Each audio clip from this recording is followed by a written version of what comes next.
The council had seen many strange things in their long rule over the galaxy, but nothing like this. A small human ship, badly damaged and drifting silently through the void, appeared on their sensors one morning. No species in the council had ever reported a human vessel in centuries. Most thought humans had long vanished. Curiosity turned quickly into confusion when they scanned the ship and found a single occupant, a child, barely 2 years old. The child's hair was pale, almost silver under the artificial lights, and his eyes were unlike anything the council had ever seen. They glowed a soft golden color, warm and bright, almost like tiny suns. The council members whispered among themselves. Golden eyes were rare in any species, but in a human? Impossible. The child was human, that much they could see, but there was something different about him. Something powerful. A transport ship was sent immediately. The humans in the child's tiny ship had left nothing behind but a small capsule with the child inside. No logs explained who he was or where he came from. When the council's medics opened the capsule, the child looked up at them, unafraid, his golden eyes staring straight into their minds, or so it felt. Even the bravest alien scientist felt a chill. "Why is he not crying?" one council member asked. "All children of this age are noisy and weak. He is silent." "He is human," another replied, though her voice carried doubt. "But I have never seen a human like this. Look at his eyes. Something is different in his blood." The child's lips curved slightly, almost like a smile, though he had seen nothing but the empty ship for all his life. He reached out a tiny hand, touching the alien medic's gloved fingers. The touch was brief, but it left an odd warmth that none could explain. The council argued over what to do with him. Some wanted to study him, to see if his golden eyes were a sign of hidden abilities. Others thought it would be safer to place him in a human settlement on a remote planet and leave him alone. But the human settlements were gone, destroyed or abandoned hundreds of years ago. There was nowhere safe for him to grow. Finally, the council decided to bring him to the capital. He would be under observation, and his development would be carefully recorded. If he showed dangerous traits, they could act. If not, he could live at least until he was older. On the long journey to the capital, the child surprised everyone. He seemed to understand more than a normal 2-year-old should. He mimicked the sounds of the alien languages on board, repeating phrases with perfect clarity after hearing them only once. He seemed curious, reaching out to touch control panels and lights, and he learned quickly how they worked. Even the engineers were amazed. When they arrived at the capital, the child was placed in a special room within the council's observation center. The walls were made of clear material so the council could watch without disturbing him. Despite the strange surroundings and the constant presence of alien scientists, he was calm. He played with simple toys, stacking blocks and arranging shapes in ways that no ordinary child could.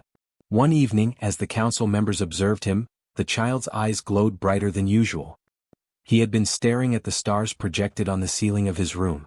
The aliens noticed, some even shivered at the sight. There was intelligence in those eyes, but it was not ordinary intelligence. It was sharp, aware, and waiting. A young council member, new to the capital and inexperienced in dealing with humans, leaned closer to the observation window. "Do you think he knows he is being watched?" she whispered to a colleague. "Perhaps," the other replied. "Or perhaps he knows more than we do. Be careful. Humans are unpredictable. Always have been." The child's presence caused unease in the council, but also fascination. They could not deny that he was human, yet they could not deny he was extraordinary. Every gesture, every look from him hinted at something beyond their understanding. He did not cry at night. He did not stumble over his words. He learned quickly and observed everything. Some council members began to whisper quietly about his blood, wondering if he carried the traits of the humans they had once feared. But the council, proud and confident, ignored the warnings. They placed the child under gentle supervision, convinced that they could control him as they had controlled every other species under their rule. They did not realize that this human child, small and seemingly innocent, might be the beginning of something they could never manage. As the stars spun outside the observation room, the golden-eyed human slept quietly, a tiny figure in a strange alien world. His dreams were unknown, but something deep inside him stirred. Something old, something powerful, something that would one day remind the galaxy why humans were never ordinary. And the council did not yet understand the storm they had welcomed into their world. The human orphan grew quickly, and with each passing year, the council's curiosity turned to unease. By the time he was 7, the child was no longer small or quiet. His golden eyes, still glowing softly, seemed to see more than anyone expected. He could understand the complex alien languages almost perfectly and spoke them back with clarity that surprised the council members. Yet he never boasted or argued. He simply observed, learning everything in silence. The council had expected fear, weakness, or mistakes, but the human never faltered. He learned how to operate small machines, repair broken devices, and even solve complex puzzles that were meant to test intelligence. The aliens in the observation center whispered among themselves. "No human should be able to do this," said one technician. "It's as if his mind works faster than ours." Despite his talents, the council treated him like a curiosity, not a child. They recorded his every movement, every reaction, and every experiment in detailed logs. Sometimes they would bring other children, or other species, for him to play with, hoping to measure how he compared. Yet, no matter the test, he surpassed every expectation. He was clever, careful, and strangely calm. The other children feared him not because he threatened them but because he seemed untouchable. One day when he was 8, the orphan discovered a control panel left unlocked in a quiet corridor. He studied it for hours, touching buttons and sliding levers with small, careful hands. By the time a guard found him, the panel was repaired, reorganized, and operating far more efficiently than before. The council members who inspected the work were astonished. "How could a child do this?" whispered one. "We have engineers who struggle for years with these systems." The human boy never answered their questions. He did not need to. His actions spoke louder than words. He had a strange way of noticing things others overlooked. The way a power line hummed differently when it was failing, the subtle change in temperature in a room before a machine overheated, the faint signals from far-off ships in the distance. His senses were sharper than the aliens' instruments. As he grew, he also began to show strength and endurance that seemed impossible. He could climb the walls of the observation center, run faster than any child his age, and survive situations that would have harmed others. Yet he never bragged. He never sought attention. He simply existed in the space around him, quietly proving that he was unlike anyone else. Some council members began to notice the strange pattern. "Perhaps the old stories were true," one said quietly to another. Humans were said to be able to survive anything, to adapt to anything. Could he carry the same blood? The older council members laughed at the suggestion. "Stories are stories. Humans are extinct. This child is just an anomaly. That's all." But the anomaly kept growing. One night, a minor system in the observation center experienced a small fire. The human, then 9, noticed it before the alarm rang. He ran toward the flames, bypassed the complex doors, and activated the safety controls, putting out the fire before it spread. The engineers watching were stunned. "A child did this?" one gasped. No one else could have reacted fast enough. Even so, the council continued to underestimate him. They were proud, confident, and slow to see danger, or greatness, where it appeared in unfamiliar form. They placed him under more observation, set stricter tests, and debated secretly whether to accelerate his education, or send him to a remote settlement. Meanwhile, the orphan began to understand the council in his own way. He learned to predict their actions, their questions, and their expectations. He did not rebel openly. He simply moved with patience and caution, always observing, always learning. There was a quiet intelligence in his every gesture, a strategy that no one could detect. The other children, when they were around him, noticed it too. They did not know why, but they instinctively followed his lead, imitating his careful ways and learning faster than normal. Even some of the aliens, who were skilled teachers, began to admit privately that the human boy was unlike anything they had ever seen. One evening, as the stars rotated outside the observation windows, the orphan sat quietly in his room, golden eyes reflecting the distant lights. He held a small model spaceship in his hands, turning it slowly, imagining the galaxies it could cross, the planets it could visit.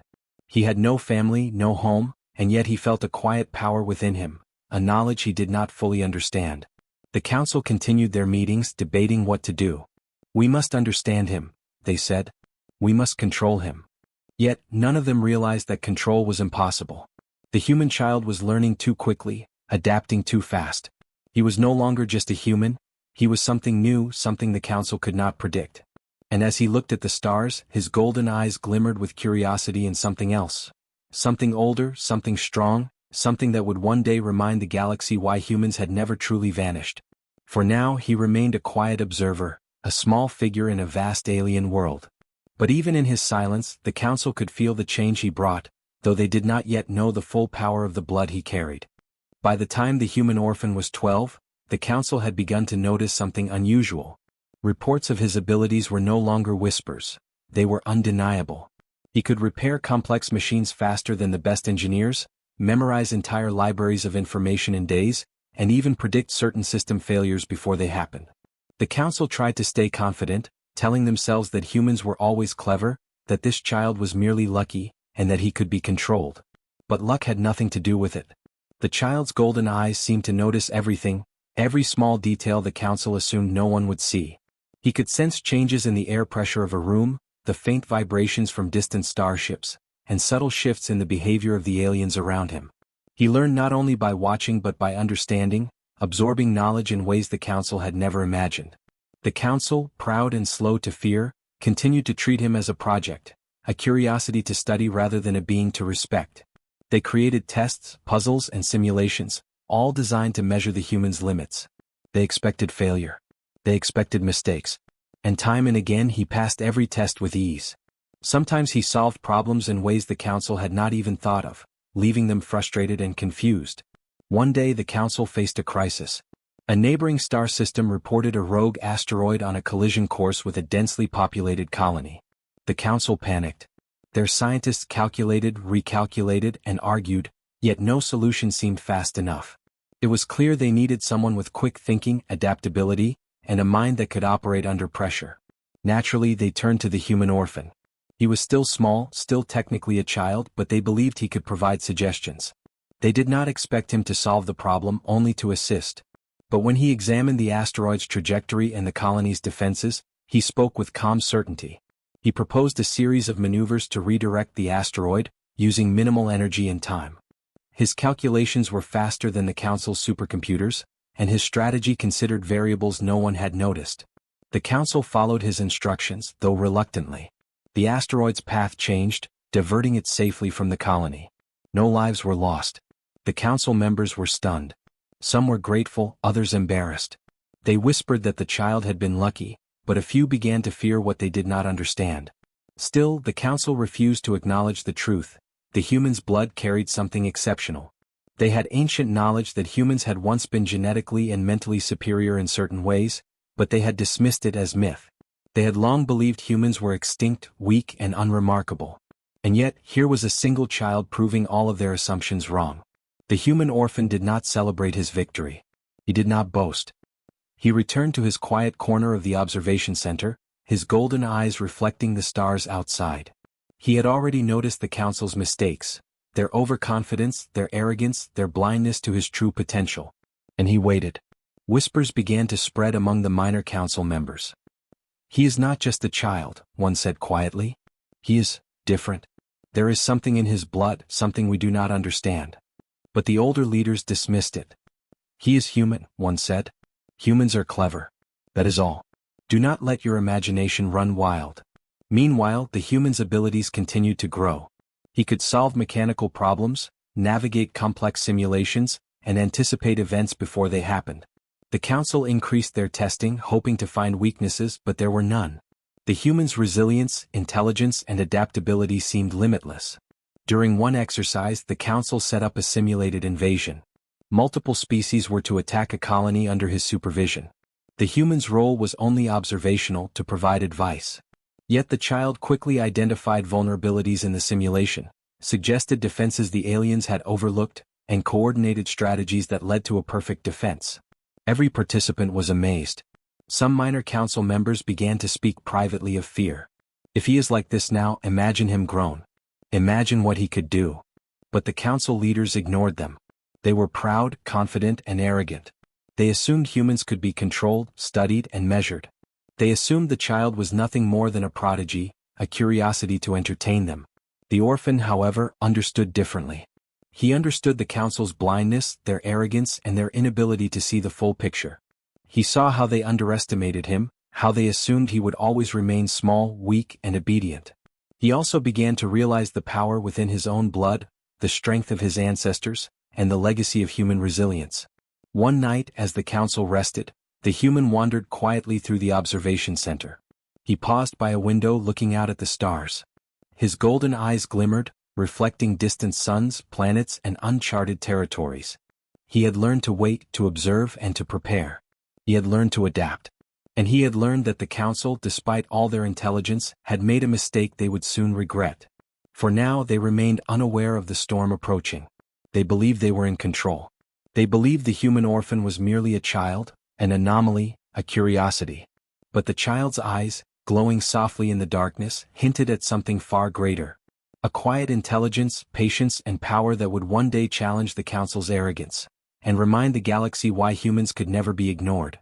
And so, while the Council celebrated small victories and dismissed warnings, the human watched, learned, and waited. The galaxy had underestimated him. And they would pay for it, though they did not yet know it. The crisis came faster than the Council expected. A fleet of hostile alien ships had appeared near the outer colonies, moving with speed and precision that no Council sensor had predicted. Panic spread through the capital. The Council debated endlessly, each leader offering a different plan, none of which could guarantee success. For the first time, many admitted aloud that their knowledge alone might not be enough to save the colonies. They turned to the human orphan. He was 14 now, still small compared to the Council members, but his presence carried a quiet authority. He listened carefully to the reports, observing the fleet's trajectory, their formation, and the colony's defenses. His golden eyes glimmered, reflecting the stars and the chaos outside. "Child," the head of the Council said, though his voice shook slightly. "We need a plan. Can you help?" The orphan did not answer immediately. He studied the reports, tracing lines on the holographic maps with his fingers. Slowly, deliberately he spoke. "They will attack here," he said, pointing to a weak point in the outer defense ring. "If we send forces to block them directly, we will lose. But if we trick them into chasing a decoy fleet and then strike from behind, we can destroy their command ships and force the rest to retreat." The Council members stared. The plan was bold. It required precision and trust, things they had not shown the human before. Some hesitated, questioning the child's judgment. Others whispered to each other, afraid to act against the strategy. "Do it," said a minor Council member. "We have no other choice." The human took command of the operation. He coordinated ships, calculated trajectories, and communicated with commanders across multiple systems. His golden eyes seemed to glow brighter as he worked, and the aliens noticed a strange confidence in his voice, a confidence that was almost impossible to doubt. The fleet moved exactly as the orphan had predicted. The enemy chased the decoy, falling into the trap. Then, at the perfect moment, the human ordered the strike on their command ships. Explosions lit the void, and the alien attackers faltered, retreating in disarray. The colonies were saved. The Council could not hide their astonishment. Some were grateful, some embarrassed, and a few were terrified. They had underestimated the child, ignored his abilities, and assumed he would always be small and weak. And now they saw clearly that they had been wrong. One Council elder stepped forward, his voice shaking. We should have known. Humans, your blood, it carries something extraordinary. We ignored it. We thought you were a child, an anomaly. But we were blind." The orphan's golden eyes met the elder's. He did not smile, did not speak in anger. He only said, "You did not see it before because you chose not to. Now you have seen." It was not only the Council who realized the truth. Word of the orphan's victory spread through the colonies. Other species began to speak of the human child in whispers and awe. He had done what they believed was impossible. He had outsmarted and outmaneuvered forces far stronger than him, showing intelligence, strategy, and courage beyond any Council member's expectation. The Council tried to regain control. They sent envoys to praise him, to offer rewards, even to demand obedience. But the orphan had already seen their intentions. He knew their pride, their fear, and their weakness. He would accept help where it was needed, but he would not be commanded. He was no longer just a child under their watch. He was a strategist, a protector, and a force the Council could not manipulate. Some minor Council members whispered that perhaps this was the legacy of human blood, an ancient, almost forgotten power passed down through generations. Stories of humans who could survive anything, who could adapt to any danger, were more than myths. They were warning signs. And now, in this single child, that bloodline had returned.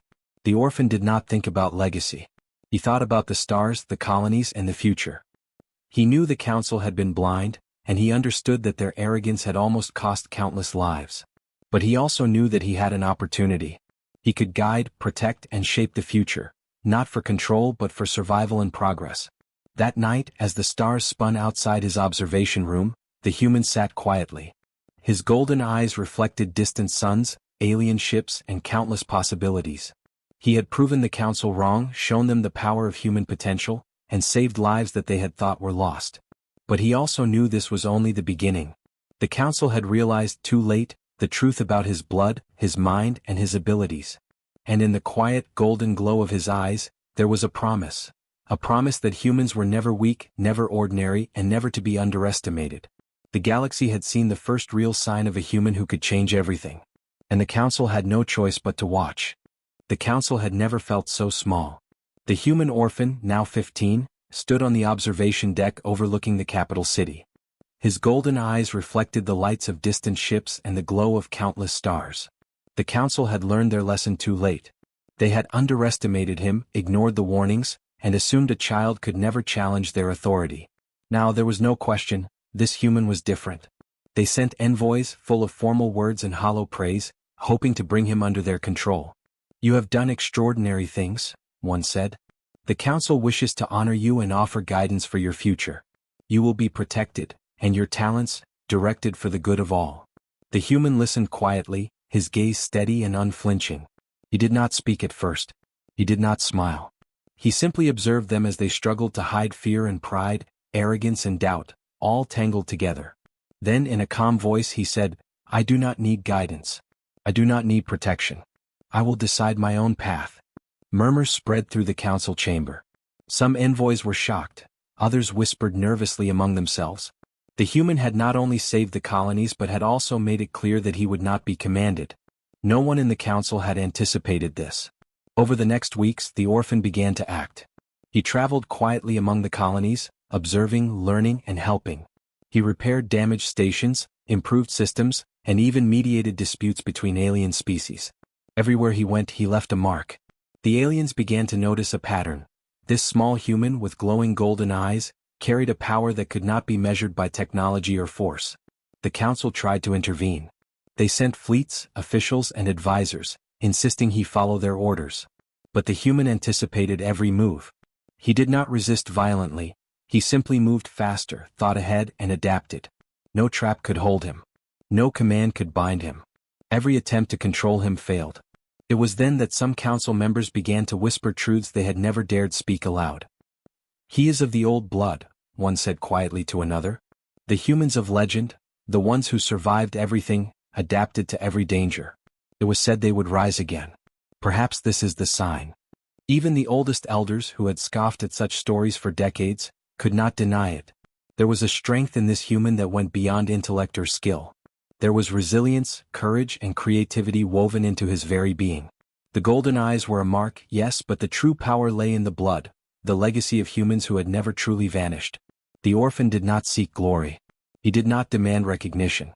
He acted because it was necessary. He acted because he could. The colonies flourished under his guidance. The council, meanwhile, could only watch in frustration and awe.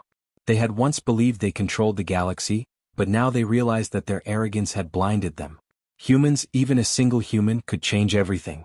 One evening, as the twin moons rose over the capital city, the human stood on the balcony of the observation deck. Below, alien citizens looked up, curious and wary, while distant fleets hovered quietly in orbit. His golden eyes caught the light of the moons, and for a moment, they seemed to glow brighter than any star.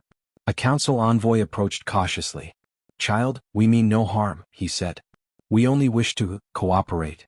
The human shook his head. "There is no cooperation where trust does not exist. I will act for the good of all, but I will not be commanded. The council will watch and you will learn from your mistakes." The envoy nodded silently, understanding at last that the council's authority had changed. The human had risen beyond their control. His blood, his mind, and his courage made him more than a child. He was a leader, a protector, and a symbol. Word spread quickly. Other species began to follow his example. The colonies united, not under the council, but under the quiet guidance of the human orphan. He had proven that humans were resilient, adaptable, and creative in ways the galaxy had forgotten. His golden eyes became a symbol, a sign that one human could challenge the greatest powers and survive. In the council chambers, elders whispered to one another, their voices heavy with regret. "We should have seen it," one said. "We should have recognized the power of human blood before it was too late." But the orphan no longer waited for their recognition. He had his own path to follow, and he did so with calm confidence. Every action he took, every decision he made was a lesson to the galaxy. Humans could not be measured, controlled, or ignored. And so, the orphan with golden eyes walked among the stars, small but unstoppable. He had survived where others doubted him. He had adapted where others failed. And he carried in his veins the power of an ancient legacy, the bloodline of humans who had once ruled, once survived, and would now rise again. The Council could only watch. The galaxy could only watch. And in the quiet glow of his golden eyes, the future waited, bright and limitless, for the human who had shown that even one child could change everything.